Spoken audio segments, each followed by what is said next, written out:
Assalamualaikum warahmatullahi wabarakatuh. Kita sering mengenal di dunia ini banyak hal-hal, fenomena-fenomena, kejadian-kejadian luar biasa yang kadang tidak masuk akal, kadang di luar nalar kita. Hal-hal ini di dalam Islam diistilahkan dengan nama khariqul adah, keluar biasaan. Yang khariqul adah ini memiliki beberapa tingkatan-tingkatan.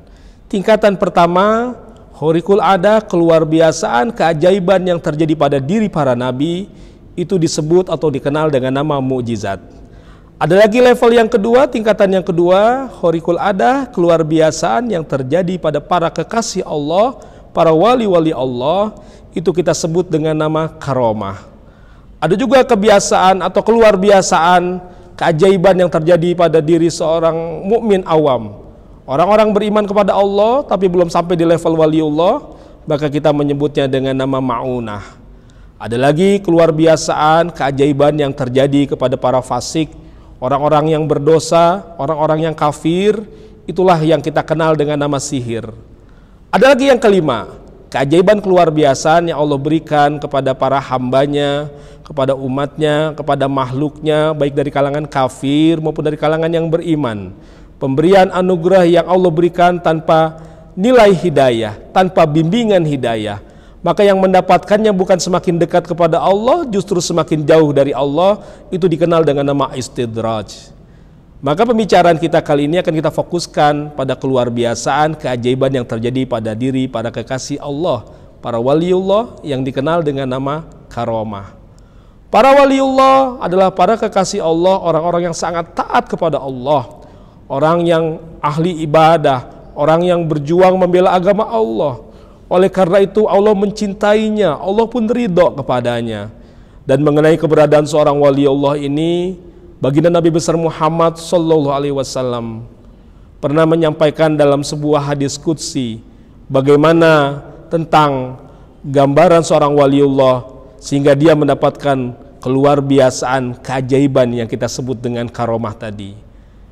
Baginda Nabi menyampaikan firman Allah Subhanahu wa taala dalam sebuah hadis yang sangat panjang, yang penggalannya adalah wa ma yazalu abdi yataqarrabu ilayya bin nawafil hatta uhibbahu fa idza ahbabtuhu kuntu sam'ahu allazi yasma'u bihi wa basarahu allazi yubsiru bihi wa yadahu allati yabtishu biha wa rijlahu allati yamsi biha wa la in sa'alani la'u'tiyannahu wala in ista'azani la'u'izzanahu.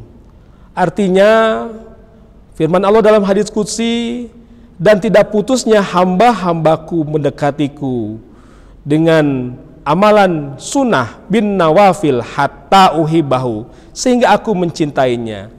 Dan jika aku telah mencintainya, maka jadilah aku telinganya yang dengan itu dia mendengar.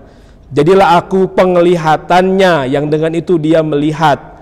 Jadilah aku tangannya yang dengan itu dia menggenggam, dia memegang. Jadilah aku kakinya yang dengan itu dia melangkah. Jika hambaku meminta kepadaku, pasti aku kabulkan permohonannya. Dan jika minta perlindunganku, pasti aku lindungi. Maka dari keterangan hadis qudsi ini kita memahami bahwa seorang wali Allah, seorang kekasih Allah sudah menjadi tajallinya Allah Subhanahu wa taala.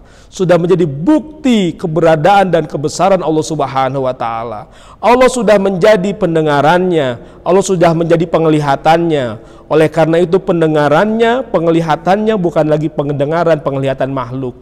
Yang namanya makhluk itu bisa mendengar dengan jelas, bisa melihat dengan jelas sesuatu yang dekat. Sulit mendengar, sulit melihat sesuatu yang jauh. Mudah melihat yang tidak terdinding, sulit melihat mendengar yang terdinding. Tapi seorang waliullah bahkan bisa mendengar, bisa melihat yang dekat, bisa mendengar, bisa melihat yang jauh, bisa melihat, mendengar yang jelas di depan mata, bisa juga melihat, mendengar yang bahkan ditabingi, didindingi dengan hijab, bahkan bisa melihat, mendengar waktu yang lalu, waktu yang sekarang, bahkan waktu yang akan datang. Artinya pendengarannya bukan lagi pendengaran makhluk, tapi semua sifat Allah yang maha mendengar, sifat Allah yang maha melihat sudah dikaruniai kepadanya. Itu mengapa mereka bisa mengetahui hal-hal yang tidak diketahui oleh makhluk yang lainnya. Begitu juga dengan tangannya, bukan lagi tangan makhluk. Allah sudah menjadi tangannya, dan dengan tangan itu dia menggenggam, dia memegang apa yang digenggam, dipegangnya, bisa bahkan keluar dari kaidah-kaidah hukum-hukum fisika, hukum-hukum alam. Jadi itulah mengapa fenomena para waliullah ini adalah suatu hal yang harus kita terima secara syar'i. Ini bukanlah suatu hal yang dianggap mitos, suatu hal yang berlebihan, yang hurafat, tahayul dan sebagainya. Semua ini sudah ada landasannya di dalam syariat kita, dalam ajaran agama Islam. Terima kasih. Wassalamualaikum warahmatullahi wabarakatuh.